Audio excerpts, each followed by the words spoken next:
G'day guys and gal! Ever since I made my review of The Infinite and the Divine, you needy little fantastic individuals have been asking for more. I wanted to make more, but reading a book takes a bit of time, and I haven't really been much of a reader these days. Like with the little spare time I have, I'm gonna play video games or jerk off or something. But then I discovered the glorious world of audiobooks. Every drive, every plane trip, every moment I spend cooking or packing minis to send is now coupled with an audiobook. Hence these last few months, I've been cum blasting through the Inquisition Series by Dan Abnett. Most notably, the Eisenhorn and Ravenor trilogies. Now if you don't know, the Eisenhorn Trilogy is considered the creme de la creme of Warhammer series. It's perfect for newcomers, veterans, literally anyone in the Warhammer hobby, and it really immerses you in the setting, allowing you to see dozens of different worlds, understand the inner workings and life of the Imperium, while simultaneously being action-packed and showing you the wildly interesting bits of lore that you would never ever learn from just playing the tabletop or reading the codexes. Long story short, it's a bloody awesome series that's a genuine must-read for any Warhammer fan. Today, I'll be reviewing the Eisenhorn Trilogy. I'll only be doing the first 3 books as they are kind of their own unit, so I won't be touching on Magos today, but in the future I may if you guys want to see it. I'll also be making references and comparisons to the Ravenor Trilogy to help frame some of this review. I also do need to note that I exclusively listen to the audiobooks instead of physically reading them. I highly recommend the audiobooks. Toby Longworth is a fucking legend and his voice is smoother than a Brazilian's bum. Also, his range of different voices he uses for each character is awesome. To be honest, I'd almost rather meet and talk to Toby rather than Henry Cavill. I love you, Toby. And yeah, like this video will also have minor spoilers. I'm not going to ruin any twists or interesting plot points, but trying to make an in-depth review without referencing any of the plot would be as hard as cheese grating your balls without painkillers. Let's get into it. Let's start with the vibe, the setting. The Eisenhorn books are set in the 41st millennium, which is nice because everything they do has a relevant impact on the current timeline. We follow the life of Inquisitor Gregor Eisenhorn, starting off with him in his early 30s as he begins his life as a well-respected but untested Puritan Inquisitor. Puritan means that he basically follows all the rules and does everything by the book, so no cheeky alien weapons or heretical items to help him achieve his goals like some of the more radical Inquisitors would use. However, he's not just some Bible-humping zealot. More of a moderate who still happily uses sanctioned warp powers and goes on to make use of unique innovative tools to combat chaos. After all, the man himself is a psyker. As time goes on and Eisenhorn is thrown into shittier and shittier life and death situations, he is forced to evolve beyond his Puritan beliefs and flirt with heresy for the good of mankind. The books are told from Eisenhorn's POV, which is a huge pro and a huge con simultaneously. It's a huge pro as we get to know Eisenhorn very intimately. We can relate to him and his actions. His transition from Puritan to radical is incredibly engaging as we get to see it from his perspective, the way he justifies his actions, the way he feels guilt and then pushes away his guilt, the way his very thoughts, morals and ethics are challenged. You wouldn't be able to get such an in-depth psychological experience if it wasn't told from his perspective. The cons, however, is that the story is confined to what Eisenhorn hears and sees, and as a consequence of that, every other character is just so inferior to Eisenhorn in terms of how much you like them or care about them. Like Eisenhorn is a Giga Chad and everyone else is just like not. When another character dies, you don't really feel too upset about it, and if you do feel upset about it, it's because Eisenhorn is so anguished and shattered that you feel his emotion. On top of that, the villains of each book are incredibly unfleshed out. Some of them you only meet like once at the end of each book for the final confrontation between Eisenhorn and the bad guy, and if Eisenhorn triumphs, it's not that weighty because we just barely met the bad guy. The most jarring example of this is when a friend of Eisenhorn is killed off screen in between book 1 and 2. They talk about his killer and how much they want to get vengeance against them. It's this full-on thing, they really get into it. However, when they finally have the boss battle against the killer, we don't even get to see or hear from the dickhead before they defeat him. It's super anticlimactic, despite the actual boss fight being fucking awesome and important for the plot. The Ravenor books actually fix this issue as they aren't tied into just Ravenor's perspective. We get full chapters where the bad guys are fleshed out. We get to know them, their motives, their strengths, and their relationships, so when Ravenor eventually beats them, it's super satisfying and dramatic.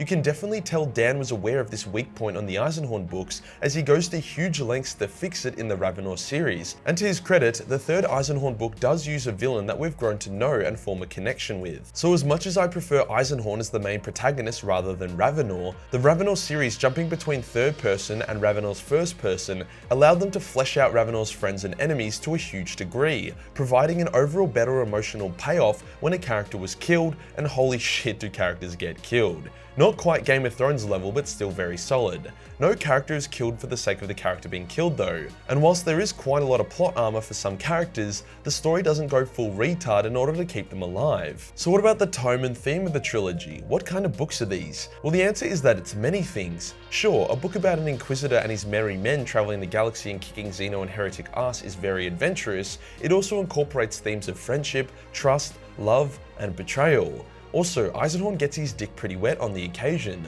so it's nice to see GW isn't scared of referencing sex in a tasteful, realistic manner. I will say though, the books aren't particularly funny. Like, there are times of lighthearted moments that might make you smile or do that weird like exhale thing you do when something's kind of funny but not funny enough to make you laugh, but compared to something like The Infinite and the Divine, which will make you laugh out loud, the Eisenhorn books just won't crack you up, and you know what, that's fine. The writing itself is incredible. It flows well, it's very articulate, and Dan puts in a lot of effort to make sure he doesn't overuse words or descriptions. The fact that the code language of Glossia is created and explored during the books is a testament to that fact. Each character feels distinctly written with their own personalities. It does help that the audiobook version gives each character their own unique voice, but the point still stands. The Ravenor series does do a better job of this. For example, there's a certain number of characters, like Nail and Kara, that are introduced in the Eisenhorn books who are, they're cool and all, but they're not that exciting compared to the main protagonist. However, in the Ravenor books, they really become their own person who you root and cheer for. As I said, that probably has a lot to do with the fact that Ravenor gives other characters their own chapter and spotlight, but you can definitely tell Dan put in a shift to make them more engaging and distinct in the Ravenor series. Something I really enjoyed about Eisenhorn as a character is his realistic and grounded progression as an Inquisitor. He starts off well trained and well equipped, intellectual and cunning, but if Book 1 Eisenhorn faced off against Book 3 or even 2 threats, he would be fucked. Every bit of powerful gear he gains has a fleshed out backstory. The reason why he is so good with a sword is because he trained with a warrior woman for years, and he uses that woman's sentient blade upon her death. The reason why his psychic powers increase dramatically is because he trains his mind regularly, and he gains a powerful rune staff by defeating a difficult boss battle. The reason why he can survive fights against powerful psykers or even demons is because he uses blanks to help nullify their power and protect himself. As his experience grows, his willingness to use forbidden power increases. The rune staff's power comes from a very heretical crystal in it, whilst his more impressive psychic abilities are a result from him studying a heretical warp sorcery book. His progression in skill and belief system is also commented on by those around him. The fact that he killed a Chaos Space Marine in a duel by distracting it has made him famous and respected by loyalist Space Marines. The fact that he has defeated so many great threats to the Imperium gives him a reputation of a legend. Even people seeing photos of him will be like, fuck me, that guy looks like a badass. Same goes for his transition to a radical Inquisitor. He has long and interesting conversations with his friends about the topic. You can tell he feels awkward and worried whenever he pushes the line, and does something that the God Emperor probably wouldn't approve of. He convinces himself that he had no other choice, but he's also super worried about what his friends would think. His reaction to his own actions is incredibly relatable and understandable. Like, if you were gonna fucking die, and the only way to survive would be to, I don't know, summon a demon to kill your enemies, a lot of people would probably do it. That doesn't automatically make them corrupted or evil. Eisenhorn doesn't become evil because he uses heretical weapons and psychic powers. He just goes like, fuck me, that was hectic, and then he puts it away and hopefully he doesn't have to use it again. There's a scene where one of Eisenhorn's mates finds out all the naughty shit he's done, and by naughty, I don't mean killing innocents or committing crimes. I mean shit like dabbling in demon magic to help defeat agents of the ruinous powers.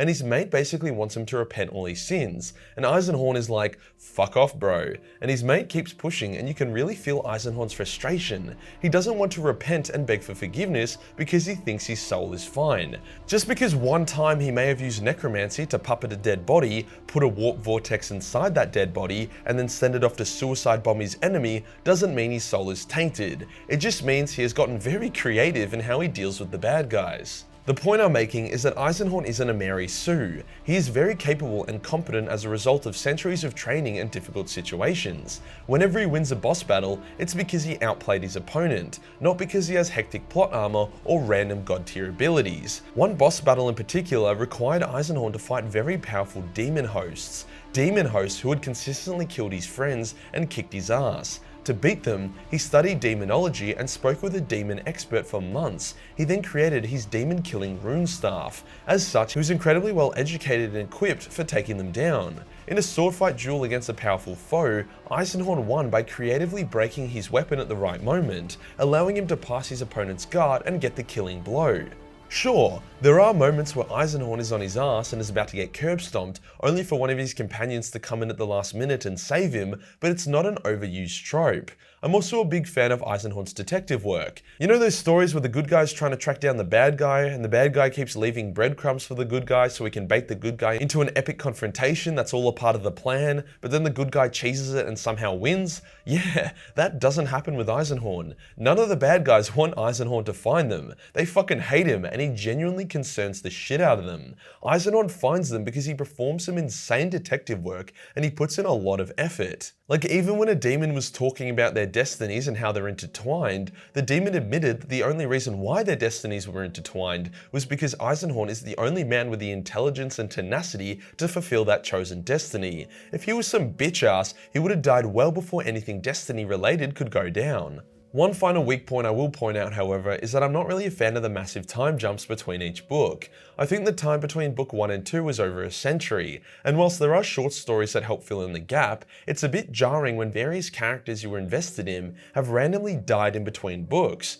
Once again, I think Dan understood this issue as the Ravenor books occur pretty much back to back. That way, the story's a lot more contained and coherent, as the first part of the book doesn't need to keep trying to fill in the various gaps that appear when over a century has occurred between each book. Not a huge deal overall, but something I wanted to mention. So what do I rate the Eisenhorn Trilogy overall? I'll give it a 9.2 out of 10. Each book is consistent in quality, due to it diving the most into Eisenhorn's transition into becoming a radical, whilst also having the best villain. If this series had been given the Ravenor treatment, hence way more fleshed out villains and a much more in-depth look at Eisenhorn's associates, then it could easily be a 10. Just goes to show how enjoyable of a series it is, if I'm happy to give it a near perfect rating, despite the glaring issues it has. I'm keen to read Magos, as I feel like Dan Abnett will have taken his learnings from the Eisenhorn and Ravenor books and carried them on into it. Whilst The Infinite and the Divine is still my favourite book, the Eisenhorn Trilogy is a must-read, and with Dan's Inquisition series having a shitload of more books and stories,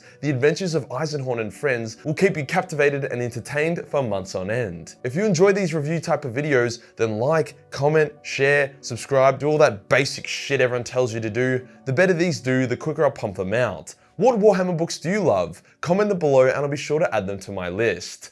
Peace.